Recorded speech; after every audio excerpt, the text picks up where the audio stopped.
Aujourd'hui, nous allons faire un zoom sur trois actualités. La ratification du traité de la Confédération des États du Sahel au niveau du Mali, la croissance fulgurante économique du Niger, notamment qui devient la première puissance économique en 2024 en Afrique de l'Ouest, et enfin le Burkina Faso qui interpelle les presses internationales, notamment françaises, sur la mauvaise qualité et la non-véracité des informations qu'elle transmet sur le territoire. Bienvenue sur Draofit Media. C'est exceptionnel ce qui se passe. Nous venons de dépasser la barre des 20 000 abonnés. Et petite nouvelle, nous avons lancé notre média dédié à la santé qui s'appelle Protéines. Pour apprendre à mieux connaître ton corps et à prendre soin de toi, je t'invite à aller sur le premier lien dans la barre de description et tu auras la facilité de rejoindre directement la chaîne. Plusieurs actualités constructives sont en train d'être mises sur pied au niveau de l'AES, notamment l'Alliance des États du Sahel. Nous allons comme ça progressivement parler des trois pays et des innovations. C'est tout simplement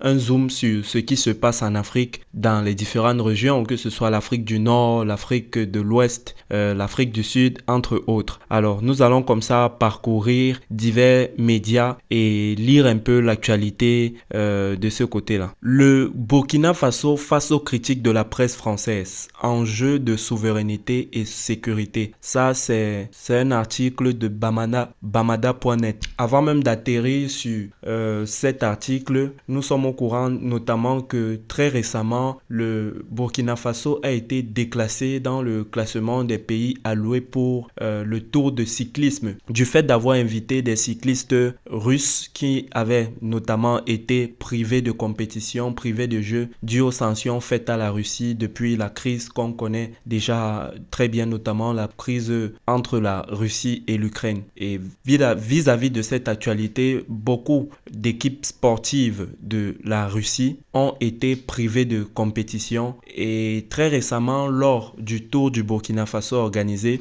le Burkina a donc invité l'équipe de cyclisme russe et par la suite, les organisations internationales qui régissent cette discipline ont décidé de sanctionner le Burkina en le déclassant. Le Burkina, dans sa réponse, a estimé que c'était une atteinte à sa souveraineté, qu'aucune organisation externe n'avait le droit de choisir qui sont les compétiteurs que le Burkina devait prendre en compte dans ses compétitions internes.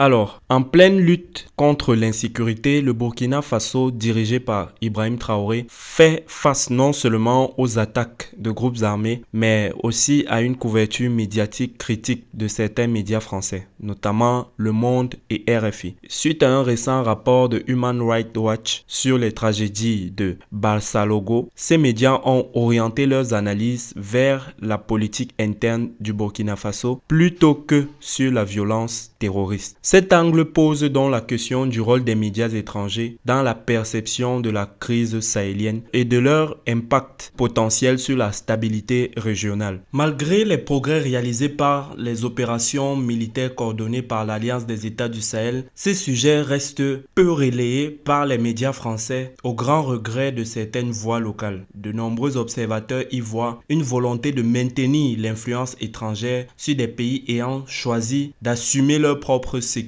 Le Premier ministre malien a d'ailleurs mis en garde contre toute tentative de manipulation de l'opinion publique qui pourrait faire regretter la fin de la présence militaire française. Pour contrer ce qui est perçu comme la désinformation, le Conseil supérieur de communication du Burkina a pris des mesures suspendant en juin 2024 la chaîne TV5 Monde Afrique pour 6 mois, l'accusant de propos biaisés, et cette décision traduit une inquiétude partagée dans la région quant à l'impact que peuvent avoir certains discours médiatiques sur les populations déjà fragilisées par les violences extrémistes. Et plusieurs responsables suggèrent d'ailleurs que l'influence des médias français, qui mettent souvent l'accent sur les aspects négatifs, pourrait être réduite pour éviter la propagation de peur parmi les civils. Et alors que le Burkina Faso et ses partenaires partenaires poursuivent leurs efforts pour sécuriser la région, l'équilibre reste précaire et sensible aux discours internationaux. Les pays du Sahel insistent sur l'importance d'une couverture journalistique équilibrée, rappelant que des analyses biaisées peuvent nuire davantage à la paix qu'elles ne la favorisent. Les observateurs internationaux sont ainsi appelés à traiter la situation avec impartialité et à éviter que leurs analyses ne servent des intérêts politiques. Alors comme ça, le Burkina Faso ainsi que les autres pays du Sahel sont en train de lutter contre toute forme de manipulation de l'opinion publique en passant par les médias, notamment la presse traditionnelle, la télévision, la radio et autres, et est allé jusqu'à sanctionner dans le passé certaines chaînes à l'instar de TV5 Monde pour 6 mois du fait d'avoir souvent eu à publier des informations pas vraiment véridiques et véritables. Et très récemment, lors de la rencontre justement du président Ibrahim Traoré avec les forces vives du Mali et aussi pendant la Confédération des États du Sahel, en parlant des projets qui ont été mis en avant ou en accent, il y avait notamment la création d'un média propre au Sahel, propre à leur confédération, qui va relayer la bonne information et par la suite même adopter les langues locales, toujours dans le relais de l'information. De l'autre côté, le Mali approuve la ratification du traité de la Confédération des États du Sahel.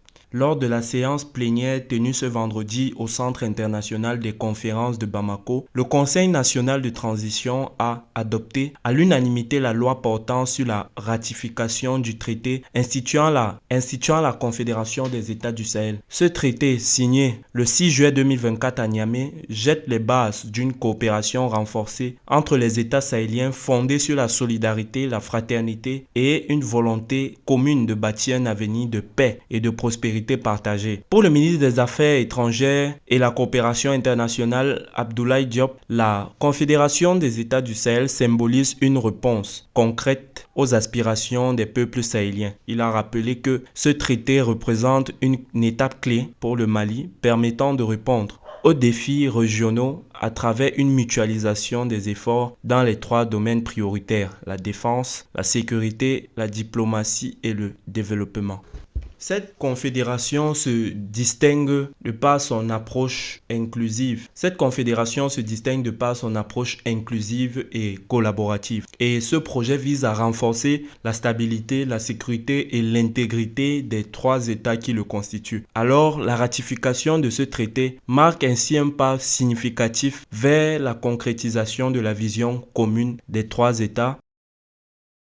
Le Niger, désigné comme premier pays à forte croissance économique en 2024. Le Fonds monétaire international a dressé la liste des pays d'Afrique subsaharienne à forte croissance économique. Le Niger surclasse les 45 pays énumérés. Après le bras de fer suite à la prise de pouvoir en juillet 2023, place à la croissance économique. Le Niger occupant donc la première place sur la liste des stars de la croissance économique dressée par le Fonds monétaire international. Sur les 45 pays d'Afrique subsaharienne, le Niger devrait enregistrer la croissance la plus élevée en 2024, soit 9,9% selon les chiffres du FMI issus d'un rapport. Le site Sika Finance apporte que le fonds attribue cette accélération économique à plusieurs facteurs, notamment le début des exploitations de pétrole, la levée des sanctions imposées après la prise de pouvoir par les militaires et une augmentation significative de la production agricole. Le Niger donc est suivi par le Rwanda, 7%, la Côte d'Ivoire et le Bénin, 6,5% chacun, l'île Maurice, l'Éthiopie, 6,1% chacune, le Sénégal 6%, ainsi de suite. Et le Burkina occupe la 11e place avec une croissance économique de 5,5% en 2024. Alors les différents pays de l'AES sont en train de se relever sur le plan financier et de lutter sur le plan sécuritaire pour préserver son intégrité et repousser au maximum possible les menaces environnantes. Quel est votre décryptage de cette actualité? Mentionnez en commentaire. Comme j'ai dit en entrée de vidéo, nous avons désormais un média dédié à la santé. Pour apprendre à mieux connaître ton corps, va juste sur le premier lien dans la barre de description et tu auras accès à cette chaîne YouTube à laquelle tu pourras t'abonner. Drawfit Media. Vous rêvez d'écrire un livre, mais vous ne savez pas par où commencer. Vous êtes écrivain en herbe, entrepreneur, cherchant à partager votre expertise ou simplement passionné d'écriture. Draofit Édition présente son coaching privé sur l'écriture de livres, une formation en ligne conçue spécialement pour vous. Avec un accompagnement individuel, bénéficiez de conseils personnalisés, de techniques éprouvées et d'un suivi adapté à votre rythme. Et donnez vie à vos projets littéraires. Écrivez juste au numéro qui s'affiche sur l'écran et nous nous ferons un plaisir de vous accompagner. Draofit Édition, la maison des porteurs de rêves.